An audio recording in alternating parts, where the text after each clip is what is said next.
lugama afaan isaati irratti isaaf godhaa lugamni sanuu ibiddarraa katahee jechuu nas'alullaha salaamata wal aafiya akka reefun tana jee dardarri islaamaa tokko dhalaaleen islaamaa tokko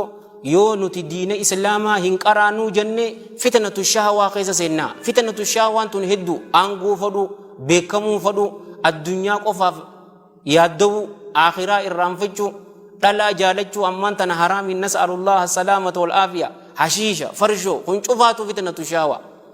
yoo diina qaraanee akka sahaabota al-athhar al-akhyar alayhim min Allah ridwan akka isaanitti yoo nuuf hin galle fitnatu shubhaa keessa seenna fitnatu shubhaan tuni diinni namatti wal fakkaachuu akka ammaan tana agartan Allahu akbar jeetuma muslima akka isaa ajjeesa shugguxii isaa rasaasa nyaachiseetiti obboleessa isaatiin shahaadaa qabadhu jee ajjeesa tuni hamtuudha maqaa islaamaatiin islaama akkamitti ajjeesta amma yoo taarika keenya waan kana laaltan akka gaariitti nu ibsi amma gurbaan Uthman ibn Affan alayhi min Allah ridwan ajjeese dhugarra khaif jiru ifsaha maalif fitnatu shubha keessa seene diinni kun itti wal fakkaati Uthman ibn Affan alayhi min Allah ridwan oduu qur'aana qara'u jiruuti itti seene gurbaan kun yeroo kana qur'aana sani miila isaatiin dhawee qur'aanni kun digrii 360 naannaweetiti gudeeda Uthman irratti alayhi min Allah ridwan deebi eegana quba isaati ableedhaan irraa muree Uthman ibn Affan alayhi min Allah ridwan yeroo qubni isaa irraa muramtu alhamdulillah jee qubni tuni wahyi rasuul rabbiitiif sallallahu alayhi wa alihi wa sahbihi wa sallama tabarreesuu turteeje suuraa mufassalaa garte suuratul hujuraat irraa hamma suuratul naasii jechu sani galmeesuu turteeje gurbaan kuni Uthman ibn Affan alayhi min Allah ridwan maalif dirtee yeroo ja'aniini hoggu sagaliin isa direeje jaha dallansuun anqoma keessatti isaaf qabuufin isa direeje sadii ammoo rabbiifin isa diree isiniin hin jenne obboleeyyan kee fitnatu shubhaan fitnatu shahwaa daran hamtuudha mee qur'aana miila isaatiin gurbaa dhawe gurbaa barakaa qabu kana Uthman ibn Affan amiril mu'minin alayhi min Allah ridwan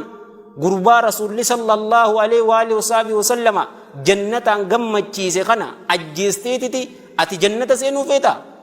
gurbaan kuni maqaan isaa Kinaanatu ibn Bishr ja'aniini na'latullahi alayhi sinja qoysaan isaa al-mawtul aswad du'a gurraatti jechuu turaniini gosa Sudaysiirraa warra ture Sadus warra ja'amurraa warra tureen sinja ammas jaartiin isaa jaartiin Uthman ibn Affan jechuu alayhi min Allah ridwan yeroo jaarsa isiin rabbi sodaattu qulqulluu taate isiin bareedduu taate jaarsa isii fidaa baasuudhaaf qaama isiitiin ruuhee isiitiin yeroo gama jaarsa isii fiidu isiis qabeeti harka isii irraa muree yeroo garagaltee fiidu maaltu taa'aa isii akkanatti guddise jedhee ni arkatan qixaaxa isaanii rabbirraa jarri saniis obboleeyyan kiyya ka islaama warra khawaarijaatii jechuudha nas'alullaha salaamata wal aafiya amma addunyaa tana cufaatu akka godhu jiranis walumaani agarraa jechuu wanni walii ibsuun hin jiru miidiyaa wanni nu kannitu ni geessii jechuudha obboleeyyan kiyya Uthman ibn Affan alayhi min Allah ridwan jechuun jeeshul usraa ko qopheesse inni jechuun eela roomaa khabiteen sinja ilmaan rasuulaa sallallahu alayhi wa alihi wasallam lamaan khafuudhe gaafa gurbaan akkasitti isa waraanu Uthman ibn Affan alayhi min Allah ridwan gurbaa amata 80 dabare tureen sinja mee sahaabaa kana ajjeestee akkamitti rabbitti dhiyaatu obboleeyyan kee honno tilal yoo nuti diina qaraanee akka abbootii keenyatti al-athhar al-akhyar alayhim min Allah ridwan yoo akka isaanitti nuuf hin galle fitnatu shubhaa keessa seenna fitnatu shubhaan hamtuudha ka ummata islaamaa takka akka hin taane kanu goote jechuudha obboleeyyan